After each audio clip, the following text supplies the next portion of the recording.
ગુજરાતમાં હાલ લવ મેરેજને લઈને કાયદામાં બે ફેરફાર કરવાની માંગ ચાલી રહી છે કે જે પુખ્ત વયના જે એડલ્ટ્સ છે કે જે 18 અને 21 વર્ષ કરતા પણ મોટા છે તેમના લગ્ન માટે લવ મેરેજ માટે માતા પિતાની મંજૂરી ફરજિયાત કરવાની માંગ ચાલી રહી છે અને એ બંને જે વ્યક્તિ છે યુવક અને યુવતીના બંનેના ઘરે 30 દિવસ માટે નોટિસ મોકલવામાં આવશે અને 30 દિવસમાં આ નોટિસનો તેમના માતા પિતાને જવાબ આપવાનો રહેશે। આ માંગ પાછળનો તર્ક એવો છે કે દીકરીઓને સુરક્ષિત રાખવા માટે તેના માતા પિતાની મંજૂરી લેવી જોઈએ। બંધારણમાં પણ પોતાના પસંદગીના જીવનસાથી સાથે લગ્ન કરવાનો મૂળભૂત અધિકાર ગણાવાયો છે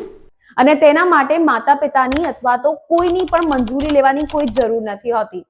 હાઈકોર્ટ અને સુપ્રીમ કોર્ટનું આ મામલે કહેવું છે કે આવી નોટિસ મોકલવી તે રાઇટ ટુ પ્રાઇવસીનો ભંગ છે અને આનાથી કપલના જીવન પર જોખમ પણ વધી શકે છે। હવે આ કાયદો આવે છે તો શું થશે? સરકાર પોતે જ લિવ ઇન રિલેશનશિપમાં રહેવા માટે યુવક યુવતીઓને છૂટ આપી રહી છે, તો બીજી તરફ જ્યારે માતા પિતાની પરવાનગી લેવાની વાત આવશે ત્યારે આ બંને જ નિયમોમાં વિરોધાભાસ સર્જાઈ શકે છે અને જો આવો કાયદો આવે છે તો પ્રેમિક પંખેડાઓ અન્ય રાજ્યોમાં જેવા કે રાજસ્થાન, મહારાષ્ટ્ર, મધ્યપ્રદેશમાં જઈને તેઓ લગ્ન કરી શકે છે,